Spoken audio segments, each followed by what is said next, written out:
বন্ধুরা, welcome back to my channel. আমি সবিতা কুহেলি world চ্যানেলে আর একটা নতুন ব্লগে তোমাদের সবাইকে স্বাগত।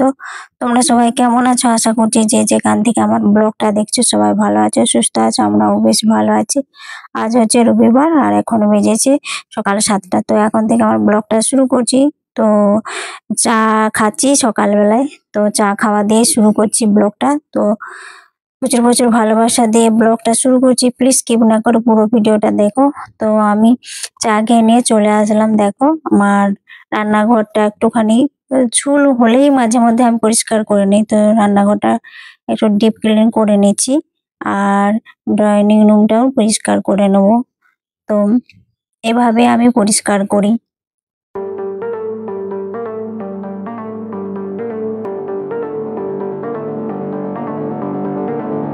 নিজের কর্ম আর বুদ্ধি দিয়ে মনোযোগ সহকারে কাজ করলে সফলতা আসতে বাধ্য। তো আমি কি বলো তো, আমি নিজের কাজ সবসময় নিজে করতে পছন্দ করি, আর যে কাজটা করি আমি মনোসহযোগকারে করি, যাতে কাজটা আমার নিখুঁত হয় আর কাজটাতে যেন আমি মানে ভালো ফল পাই। তো আমি সেই জন্যই করি, যাতে করব পরিষ্কার পরিচ্ছন্ন। তো সকালবেলা ঘুম থেকে উঠেই বাসি কাজগুলো করে নিয়েছি, তো চা খেলাম, দিয়ে এসে এবারে ঘরে একটুখানি ঝুল ঝাড়বো। মাঝে মাঝে ভাবি যে ঝুল ঝাড়বো এই ঝাড়বো, কিন্তু পরিষ্কার করাই হয় না। তো পুজোর আগে করেছি, কালী পুজোতে করেছি। আমি কি বলতো, সবসময় আমি আমার ঘরটাতে যদি কোনো মাকড়সা একটু জাল হয়ে যায়, তো তো আমি দেখতে পেলে আমি পরিষ্কার করে নিই। তো আজকে রবিবার, তো মেয়ে সে আর আসবে না, তো সেই জন্য ভাবলাম তাহলে মেয়েকে ভোরবেলা উঠে পড়তে বসেছিলাম, পড়া হয়ে গেছে, দিয়ে আমি ভাবলাম না আমি ঘরটা পরিষ্কার করে নিই। আর ও হচ্ছে বসে ড্রয়িং করছে, ওর যেহেতু আজকে বিকেলবেলা ড্রয়িং ক্লাস আছে, তো আমি ওই ফাঁকে করে নিচ্ছি। আর এখন তো 7:30টার মতো বেজে গেছে। তো রান্নাঘরের ওই উপর দিকটাতে যে ঝুল হয়েছিল বললাম না, মাকড়সার ঝুল, সেগুলোই পরিষ্কার করেছিলাম। আর এমনি রান্নাঘরের কৌটো বাউটো ওগুলো কিছুদিন আগে করেছি কালী পুজোর সময়। তো এখন সেরকম আর তেল চিটচিট বা এরকম হয়নি। আমি তো কি বলতো, রান্না করার সময় রান্না হয়ে যাওয়ার পর 10 মিনিট মতো সময় নিয়ে আমি রান্নাঘরটা পরিষ্কার করে নিই। তো এভাবে আমি পরিষ্কার করি বলে আমার ওই তেল চিটানি ভাবটা নেই।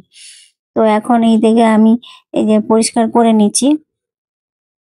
আর এই যে ফ্রিজের উপরটা, ওখানে ঘড়িটা পরিষ্কার করলাম, ও একটুখানি ধুলো জমে গেছিল এই জাস্ট, আর এমনি কিছু নয়। তো মাকড়সা ওই জাল দেখি আর ওই থাকলে ওগুলো ঝেড়ে দিই, আর ওই ধুলো টুলো ঝাড়ার জন্যই আমি পরিষ্কার করে নিই। তো এখানে এই যে ফ্রিজের উপরটা ফুলদানি একটা ছিল, তো সেটাও একটুখানি ঝেড়ে পরিষ্কার করে নিয়েছি। আর আমাদের ফ্রিজটা হচ্ছে ডবল ডোরের, তো ফ্রিজটা না 6 ফুট ওয়েট হবে, ওয়েট বলছি, সরি, 6 ফুট উচ্চতা হবে হাইটটা। তো আমার হাইট তো 6 ফুট নয়, আমার হাইট 5 ফুট 1 2। তো সেই জন্য ফ্রিজের মাথার ওটা না আমি পুরো দেখতে পাই না। তো ওইখানটাতে আমি যখন ঝাড়লাম, তো একটা বড় আমাদের টুল আছে, তো ওইটার উপরে উঠে আমি পরিষ্কার করে নিলাম। তো ফ্রিজের ওইখানে সব ফুলদানিগুলো সব ঝেড়ে মুছে পরিষ্কার করে, আর এই দিকটাতে ওই রান্নাঘরের ঢোকার মুখটাতেই একটা ফ্যান লাগানো আছে। এখন শীত চলে আসছে, সেরকম আর ফ্যানের তো এরকম ব্যবহার হবে না। তো ফ্যানটাতে ভাবলাম যে পরিষ্কার করে নিই, পরিষ্কার করার পরে না ওই ফ্যানটাতে একটা ন্যাকড়া বা কাপড় দিয়ে আমি বেঁধে দেবো, তাহলে ওই ধুলো বালি এটা আর লাগবে না। তো এটা করবো ভাবছি, তো পরিষ্কার করে নিই, তারপরে পরে একদিন লাগিয়ে নেবো এগুলো। তো ওগুলো সব পরিষ্কার করে ড্রেসিং টেবিলের ওগুলো সব ঝেড়ে মুছে পরিষ্কার করে নিলাম। এবার এই যে নিচে ঝাড় দিয়ে দিই। তো এইটা ঝাড় দিতে করতে পরিষ্কার করতে আমার অনেকটা সময় লেগে যায়। তো সব জিনিস সরিয়ে টরিয়ে ঝাড় দিই, তো একটুখানি 1 ঘন্টার মতো তো সময় লেগে গেল। তো এখন আমি ওই নিচটাতে ওই যে ঝাড় দিচ্ছি, আর খাটের নিচটাতে আমি কোনো জিনিস রাখি না, কেন বলো তো, ঝুল টুল হয়ে গেলে অসুবিধা হয়। আর আমি হচ্ছে জিনিস খাটের নিচে রাখি না সবসময়। কোনো বাঙ্কার থাকলে, আমাদের ঘরের যদি বাঙ্কার থাকে সেখানে রেখে দিই, কেননা নিচটা খাটের নিচে পরিষ্কার সবসময় রাখবো, সেই জন্যই আমি এরকম করে রাখি যে ওই নিচে কোনো জিনিস রাখা যাবে না, আমি পরিষ্কার করতে আমার যাতে সুবিধা হয় সেই জন্য। তো ওগুলো পরিষ্কার করলাম। আর এইদিকে আমাদের ওই ডাইনিং টেবিলটা আছে, আর ওর পাশেই জানলাটা রয়েছে। আর এইখানটাও তো একটুখানি কি বলবো, ধুলো জমে গেছিলো, তো সেই জন্য বললাম না এখানটা একটু পরিষ্কার করে নিই। আর ওই যে আমাদের উইন্ডোর প্ল্যানগুলো আছে, তো ওইগুলো একটুখানি সরিয়ে ওইখানটা একটুখানি মুছে পরিষ্কার করে নেবো ঝেড়ে। তো আর আমাদের এই ডাইনিং টেবিলটা কি বলতো পূর্ব দিকে আছে, সূর্য উঠলেই না ডাইনিং টেবিলটাতে পুরো রোদ ঢুকে যায়, আর ওখানে বসেই চা খেতে খুব ভালো লাগে। তো সূর্য ওঠার প্রথম রোদ্রুটা যদি ঘরে ঢুকে কত ভালো বলো তো, আর খুব ভালো লাগে।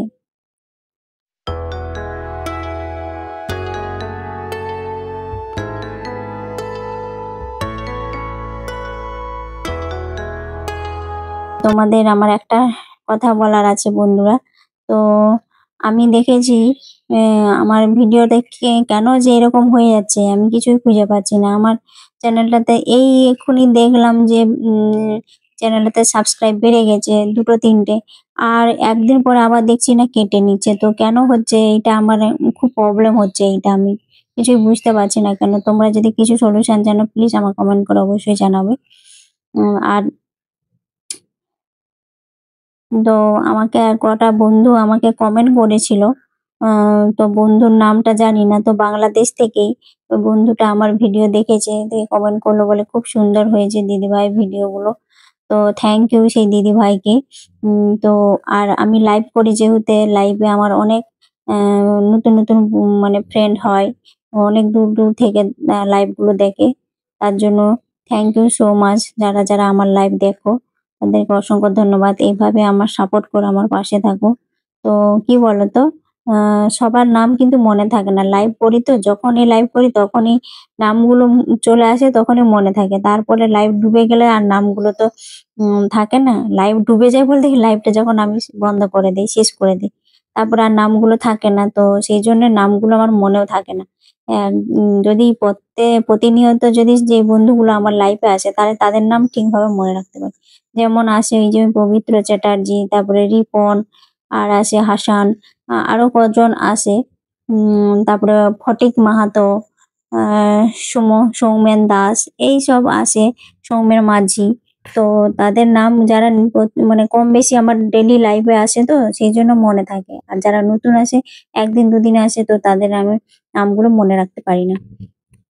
তো আমার ঘর ঝুল টুল ঝেড়ে পরিষ্কার করে আমি চান করে পুজো টুজো দিয়ে নিয়েছি, আর এখন খিদেও পেয়ে গেছে, এখন তো 11টার মতো বেজে গেছে। তো তাই ভাবলাম, মেয়ে বলছে যে তাহলে আমার জন্য ম্যাগি বানিয়ে দাও। আমি তা বললাম ঠিক আছে, দুজনেই ম্যাগিটা খেয়ে নেবো। আর কি বলতো, আজকে কেন সেরকম আমার রান্নার কোনো ঝামেলা নেই। কেন বলতো, আমাদের পাশের বাড়িতে ওদের ওই যে মহাপ্রভুর ভোগ রান্না করেছে, তো ওকে আমার মেয়ের নেমন্তন্ন আছে, আর হাজবেন্ড ডিউটি চলে গেছে। তো সেই জন্য ভাবলাম যে আর রান্নার কোনো ঝামেলা নেই, তো রান্না আর করতে হবে না। তো মেয়ে টিফিন খেয়ে রং করতে বসেছিল, দিয়ে ওই যে রং করছে, আর ওর রংগুলো দেখো না রোদে দিয়েছে বলে একটুখানি কাগজগুলো কেমন বেঁকে যাচ্ছিল। আর সেই জন্য আমার শুধু ঘরটা এসে পরিষ্কার করে ঝাড়া কাজটা হলো। তো রান্নার ঝামেলা নেই বলে, যেদিন আমি কি বলতো, যেদিন আমার রান্নার কোনো কাজ না থাকে, তো আমি সেই দিনেই ঘরে মানে যে কাজগুলো একটুখানি সময় নিয়ে করতে হয় সেই কাজগুলোই করে নিই। যেদিন ফাঁকা থাকে, যেমন মেয়ের আজকে ওখানে খাবে, তারপর হাজবেন্ডের ডিউটি চলে গেছে, সেই জন্য আমি নিজে একা খাবো তো। তো সেই জন্য সেরকম আর কিছু করতে হবে না। একটা আমি ভাত করেছিলাম শুধু, আর ওই আগের দিনে আমার সবজি ছিল, তো সেটা দিয়ে আমি খেয়ে নিলাম। তো ম্যাগিটা খাচ্ছিলাম। আমি যেহেতু ম্যাগি খেতে পছন্দ করি না, তো মেয়ে বলল তুমি খাও, ভালো লাগবে। তো আজকেও প্রথমবার ট্রাই করলাম। আমি এমনি খাচ্ছি ম্যাগিটা, তো ওই ম্যাগি মশলা দিয়েই করেছি, সিম্পল আর লবণ দিয়ে। আর মেয়ে হচ্ছে বাটার দিয়ে খাচ্ছে, ওর বাটারটা ফেভারিট, ও বাটার দিয়ে খেতে ভালোবাসে। আর আমার বাটার ভালো লাগে না, মানে বাটার ঘি, ওই তেল জাতীয় যে পদার্থগুলো, আমার ওগুলো ভালো লাগে না একবারও খেতে। তো এখন বিকাল 4টে বেজে গেছে, তো মেয়ের এখন ড্রয়িং ক্লাস আছে, তো ওকে দিতে যাবো। আজকে কি বলতো, টোটোওয়ালাটা যেটাতে ও যায় তো প্রত্যেকদিন, সেই টোটোওয়ালাটা অসুস্থ হয়ে গেছে, তো সেই জন্য ও আসতে পারবে না। তো সেই জন্যই আমাকে নিজেকে যেতে হলো মেয়ের সঙ্গে, টোটোতে করে মেয়েকে ওই স্কুলে দিয়ে। আর আমি বাড়ি আসবো না, কেন বলতো, অনেকটা দূর তো ও ড্রয়িং স্কুলটা, ওখান থেকে আমি যদি বাড়ি আসি তারপর আমাকে আবার ওটা আনতে যেতে হবে। তাই ভাবলাম যে আমি ওখানে মেয়েকে দিয়ে, আর ওখানে পাশে একটা কালী মন্দির আছে, তো ওখানে গিয়ে আমি বসে থাকবো। ওখানে অনেক বাইরের লোক আসে, আরতি হবে, আর ওগুলো ওখানে বসে থাকবো, একটুখানি থাকবো। তারপর মেয়ে ছুটি হয়ে যাবে, তখন ওকে নিয়ে একবার সোজা বাড়ি চলে আসবো। তো এই বিচ প্রোগ্রাম নিয়েই গেছি। তো বাড়ি আসলে আমার অনেকটা আমার খরচাও হবে, দুবার দুবার করে টোটো ভাড়াটা লেগে যাবে। তো এই বুদ্ধি করে আমি ওখানেই থেকে যাবো। তো এখানে মেয়েকে ড্রয়িং স্কুলে দিয়ে আমি এখানে চলে আসলাম এই মন্দিরটা।